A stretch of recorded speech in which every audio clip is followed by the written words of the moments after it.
Hello, good evening, good morning, good afternoon, depending on when you're looking at this. As you know, I am Mitty Adams, and I guess just to kind of fit all of our schedules, I thought it would be easier to just record the training. This is the exact training that you would get if you were sitting um, in front of me at the school, and just schedules just aren't really aligning very well in order for us to get this done in time before Dibble starts. So we're going to go about it this way. So, bienvenidos. Welcome to your beginning of year state administered K-3 literacy screening. If you want to put me down and listen to me in the background while you walk around on your cell phone looking at this slideshow, you can scan that QR code right there and it'll pull it up right for you. So let's get into it. Go, go, go. So the objective of this, by the end of this session, participants will have basic information and access to resources needed in order to lead the beginning of year administration of the K-3 literacy screening at our school. Last year, this was a mandate by the state where all students K-3 have to participate in a single statewide literacy screening 3 times per year. This includes all students, even those with IEPs, those who have speech issues, our English language learners, even non-readers, and then students who qualify for alternative assessment based on the decision-making tool. And speaking to that, our class with Miss Walker, um, we've already had a representative from the district come out and test her kids. They will not be taking Dibbles. They will be taking the alternative assessment administered by either them or Miss Walker herself. But the students who are in Mr. Brown's class, we will be responsible for administering that test too. The law stipulates 3 administration windows. We are in the first window now, which is in the first 30 days of school. We will test Tuesday and Wednesday of next week, August 27th through the 28th. But any student who enrolls through September 18th has to be screened. And as they come in, we'll deal with testing them at that time. So this is just, once again, just kind of what I said, where it's required for all students. And this is to give you an idea of the time required by the grade level with the standard time. Kindergarten, this is the max time of 6 minutes. First grade, 7 minutes. Second and third, 11 minutes. And we'll see why. I think on the next slide, they all take some of the same assessments, but then kindergarten takes one less, whereas grade 1 takes 5 assessments, and then grade 2 and 3, they take another assessment that takes 3 minutes. Students may not be tested by their own teachers. So when we start administering tests, say for first grade, when Miss Cober's class comes in, she will simply step out of the room until all the students in her class have been administered to, and then she will step back in. And the same for Roberson. So these are the literacy measures that are required by grade level. Kindergarten, kindergarten and first grade will both do the letter naming fluency. And so for that test, we know they're simply identifying the letters. And then we have the phonemic segmentation for grades kinder and 1, where you will break down a word and they have to, or you will say the word and they have to break it up phonetically. Then we have the nonsense word fluencies that all K-3 grades will take, along with the word reading fluency. Then we have the oral reading fluency, which is just going to be a short passage for grades 1, 2, and 3. All of those, the letter naming fluency, phonemic segmentation, nonsense word fluency, word reading fluency, and oral reading fluency, take 1 minute. And it will be measured on the time will be on the computer, so you cannot go over. The timing will stop. The maze, which is just a basic comprehension test, grades 2 and 3 will take that test. That test is 3 minutes, also administered on the computer. All the students, they have to be able to complete all of the sessions in order to get the composite score. If we get a student who is just simply having a bad day and we get past the first screener and they just refuse to do anymore, we're not going to make them go. We'll simply pick them back up another day. We still have a good bit of time in the window to get all of them done. One thing that is new for this year, fourth and fifth grade, will also be tested on Dibels. They will take the oral reading fluency and the maze exams. We're still waiting on guidance from the curriculum department as to when we can start giving that. At this moment, none of the fourth and fifth graders have been uploaded into the Dibble system to be assigned to any classes. So, one thing to keep in mind with our K2 classes, so we know the state is working on building accountability with the lower grades. So with the screener for this school year that they take in 24-25, this will set the baseline for their growth in 26. The scores will actually start counting towards the school's SPS next school year, 25-26. So we're going to have 2 good years. We have last year and we have this year to really get this under our belt and see what the test is about and start honing in on certain skills to try to get the best progress index as we can for our students. So just some of the things that where I am concerned, I am going to have to ensure that all of you, the test administrators and the student devices have a microphone. For purposes of this test, we will be using iPads. They're just a little bit easier, especially for the younger kids. Do not bring your personal or your school supplied laptop in order to administer the test. You will sign into the Amplify web page on the iPad, and then the student will have the other iPad to access the forms. I am going to assure that you have all of your logins. If you've had any issues logging in to access your certificates or to take that test, just let me know. I'm going to make sure any student that is coming to you that has accommodations, you'll just have that list with you. I'm going to ensure that you have finished all of your required training. And we're going to ensure that we report any irregularities to the district test coordinator. So I will talk a little bit more about that in a second. As far as what you will do, when you go into the Amplify website, you're going to complete the required training and earn at least an 80% on the test. If you took this assessment last year for 23-24, you do not have to do it again, but I do ask that you log in and simply download the certificate and just send that to me again so I can have it on file. I have to keep it on file for 3 years.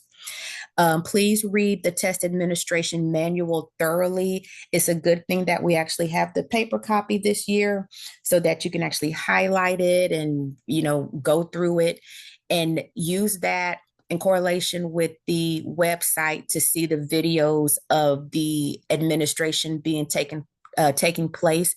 There's always some hiccups when first administering the assessments for the phoneme awareness and the nonsense word. It's just understanding when is it incorrect, self-correct, so and so on.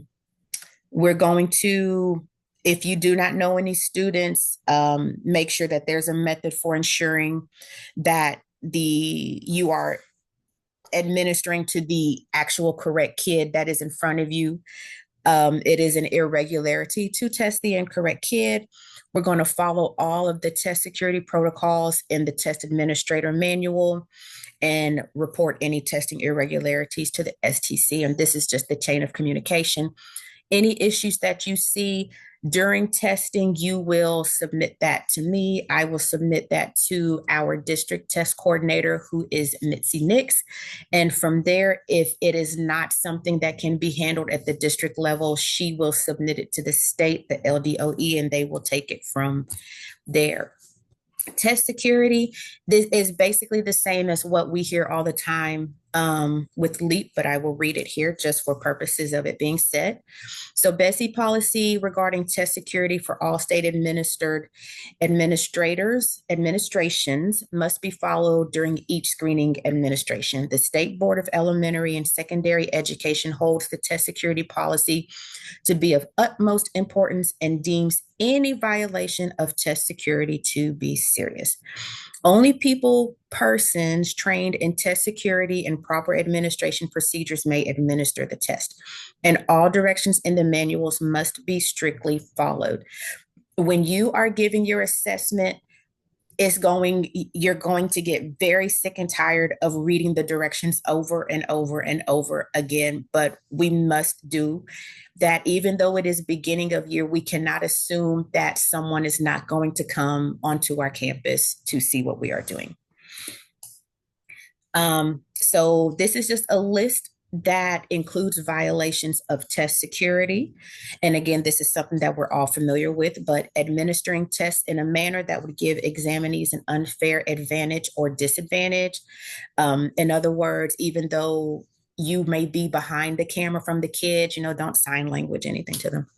Giving examinees access to test items or answer keys prior to testing, altering or interfering with examinees' responses in any manner, administering previous or current forms immediately before screening, failing to account for a composite score for all students, conducting testing in environments not aligned to administrative directions without LDOE approval, failing to follow administration directions exactly as specified in your manuals, or coaching students during testing, including giving students verbal or nonverbal cues, hints, suggestions, paraphrasing or defining any part of the test, or interfering with examinees in any manner during testing. Test administrators must make sure not to provide assistance that could impact the student's test results. Examples include, but are not limited to, providing answers to students, no whispering to them. Please know, especially for first-time administrators, the microphone is active during testing, and the camera is also on both sides. So just be mindful of that. Indicating that a student has answered incorrectly or left an item blank. You will see as you go through your training, if a student skips, you don't correct them, you just keep going. Defining words, spelling words, or providing synonyms. Influencing a student's response by offering hints, clues, cues, facial expressions, nods, or changes in voice inflection. No altering, explaining, or paraphrasing of any test item, or suggesting that students review or reconsider an answer. And I know as teachers that is hard for us to do, but we kind of have to put all of that aside for purposes of this test. Electronic devices, the cell phones, obviously, handheld devices are prohibited. The exception is that your test administrator may have devices, but they must be in the off position when around secure test materials, except for devices required for approved accommodations, online assessments, or to provide technical assistance during online assessments. At first glance of our students, we're not going to have any students that will require any technical assistance. Test coordinators and test administrators are permitted to use cell phones in the testing environment only in cases of emergency or when timely administration assistance is needed. Some students may require access to a device for medical monitoring. In these cases, the device and the student must be carefully monitored. Again, that will not apply to us here at Cherokee Park at the moment. If you have an Apple Watch, it will need to also be silenced, just like with LEAP. No noise basically. We will be testing in the library, so we'll need to ensure that the phone in the library and in my room also are both in do not disturb mode. And this is just bulletin 746, where the state is letting you know that, hey, if we find that you cheat with this kid, we're going to punish you. So we've heard it all before. You may or may not know someone to whom it has happened to, but it is a real thing. And they'll take your money, or they'll take your pride, one or the other. So the oaths, the pre-oaths for this, I will have these ready for you to sign come Monday if you will come during your enrichment period, and just sign that for me. That will take care of that. And then at the end of testing, I will have your post oath to sign. So this here, just in case you have not already gone to your kick up and signed up to enroll in the test security training, this is the QR link for that. This is the security training that will cover you for any state administered test for the year. So you will be able to get yours done in August as compared to doing it in January or February in when leap time comes around. This also is the QR link for the online course for teachers. Be sure to note that as the administrator, you will be taking the one for administration and instruction essentials for the teacher's online course. It has not just 100, but it has like 100 sections, but they're quick. Okay. And when you get to the end, you have a little quiz that you take. And as long as you get a score of 80, it'll say, hey, congratulations, download that certificate, send it to me. I will print it out, and I will hold on to it for 3 years. So one thing just to note, there is no paper here. For this administration, you do not need student materials for the practice. In the training, the scripts are provided for any students.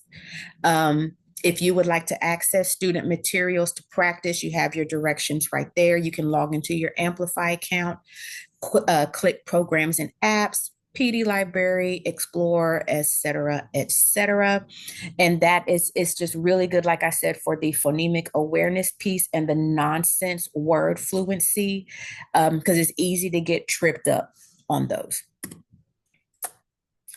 So accommodations, some accommodations may be applied during the screener if they are documented on an IEP, IAP, or EL checklist, and they are used routinely during regular class instruction. For the beginning of year assessment, as a lot of the accommodations are being waived simply because it is the beginning of the year and people are still needing to have their reevaluations. But some of the accommodations that are allowed, if listed on their paperwork, breaks in between the sections, hearing aids, glasses, assistive listening devices, enlarged student materials, covered overlays, marker or ruler for tracking, or whisper phones. With this being on the iPad, you do have the ability to enlarge the print that is on there, but it is strongly suggested that you do not do so, as it would essentially be enlarging student materials, and that is not a part of and it is not an accommodation for most of our students. So again, I've already gone through what is allowed if they have it on their IEP. Extended time considerations, extended time for Dibels is double time. So whereas each session for a quote unquote general ed regular student is 1 minute per session, anyone who is given extended time would get 2 minutes. So the students that is available for is English language learners, students with fluency-based speech disorders, students assessed with LAAR alternative rubrics, with limited verbal skills as documented on their IEP or who require Braille. We have no L's in our system, and I am still pouring through just the IEPs just to make sure we don't miss anybody. Accommodations that are not allowed. The test cannot be read aloud, but they're reciting everything to you. No word prediction, communication assistance, any other accommodation that subverts the measure. So for the testing environment, as I mentioned earlier, we are going to test in the library.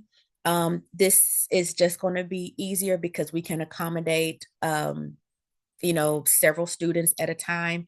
And then if we were to test in, and we're going to have to bring our maze class into the library as well, because all of our classrooms have something on the wall. And we want to try to mimic as close as we can to a secured testing environment. And if we tested in the classroom, we would have to cover things up. And we don't want to do that for just these 2 days, especially this early in the year. And just a reminder, teachers may not test their own students.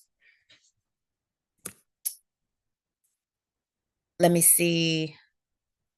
And I just covered this where prohibited materials would have to be covered. So that's why we're coming to the library. Yes, we have books in there, but we're just seeing the spines of the books.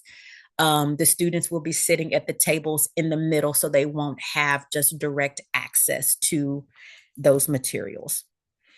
This is what we will be using to administer the test. We will log into the Amplify website, amplify.com/login/Louisiana, making sure to use your login with the LDOE at the end. The secure browser is not used for beginning of year. But the testing environment and process should be. And the secure browser is just something that was implemented last year for the spring administration, just to ensure that students nor the administrators were able to, click to another page during the middle of testing. The TAs will access the student forms through the M-Class assessment forms as directed in the test administrator manual. When you log into the iPad, the same place where you go to DRC, the M-Class assessment forms is right there in the same place in that list. The TA, you will have 2 devices to administer, one for you, one for the student. Again, I will check to make sure that the device has an enabled microphone, that all technology is working. Chromebooks will work with this, but we're just going to utilize the iPads for our kids. When it comes to the maze administration, we will have headphones for the kids because there is a lot of talking going on at the beginning. And the test will, there's nothing to do except to give the instructions and tell the kids to go. So to avoid any testing invalidations, a couple of things we want to look at. Make sure that the student being screened is the actual correct name in M-Class. Make sure you are under the right class. We have students with similar names, same last names. So you want to make sure you're actually getting the right kid. Otherwise, we would have to void that test. Are they being tested on the correct portion of the screener? Do you have all of the accommodations necessary? Are both devices set up accurately? Is the environment free of distractions and interruptions? And have you had sufficient practice in administering the test? And here's something that's important on the last bullet there. Practice to the point where you think you will be able to manage the speed of student responses, providing direction to student for speaking loudly enough to be heard, and practice on scrolling the page when needed. So I do encourage you to go back through that practice portal and please watch those videos just one more time. Measures should be taken to avoid irregularities and invalidations.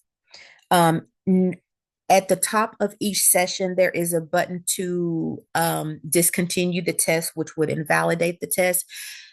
Do not do so, especially without my approval.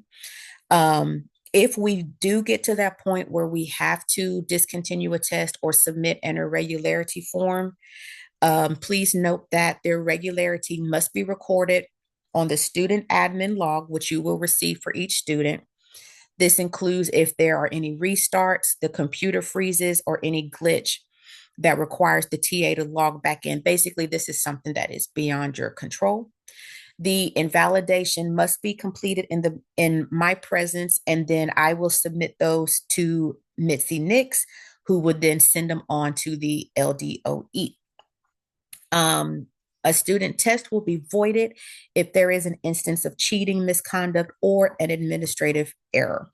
Once again, those invalidations must be approved by myself. Um, and I will have irregularity forms to for you to have. And I think just the main thing to keep in mind is if in doubt, fill it out. So that's just kind of a mantra I go by. Reasons to invalidate a test. The reasons may be marked as invalid if the test administrator tested the wrong student, the test administrator tested the wrong section of the test administrator did not provide the correct accommodations, the test administrator did not have the correct materials for the student. The test may be marked as incomplete if the test administrator tested under the wrong name. Once again, the test administrator tested the wrong section of the screener. The test administrator or the student had tech issues, or the student becomes ill. In cases where it cannot be marked invalid or incomplete, the student behavior disrupted the testing environment, including the student that was being screened. The student skipped a line or a word on the measure. Remember, in those instances, you'll simply just keep going, mark the whole line wrong, and keep going. The screening environment allowed for frequent interruptions and or disturbances, and the test administrator could not keep up with the student while administering the screener. To continue with that list, where the measure may not be marked as invalid or incomplete, the test administrator thought the student could score better. So, or the TA did not feel they scored the assessment appropriately. Just do the best you can on that one. Please let me know if you have more questions regarding that, or if the test administration ran out of time in the class period or the student had to switch classes. That is not a reason to mark the test as invalid or incomplete, but we will not worry about that because we will have testing cycles for them to ensure that all students get complete um, in a quick manner, and I will do my best to make sure that the hallway stays quiet as students pass through. All right, so for our next steps right here, just make sure that you complete your required trainings. I actually have another course that I have to take. Thanks for the reminder, Mitty. You're going to review your manuals. Please let me know if you have any questions as you're reading through. I have already identified you beautiful people as the ones that will serve as TAs. And I am working on the schedule and will get that to you as soon as possible. Hopefully this Friday, I can get that to you. And then this is just for your records here. Once again, this is the website that we will use to log in to the page. And then this is the contact information for our district testing coordinator, Mitzi Nix, and then Shannon Southwell, who is over elementary literacy curriculum for our district. So that's it. I know it's a lot, but please let me know if you have any questions whatsoever. Okay. And I will chat with y'all very soon. All right. Bye bye.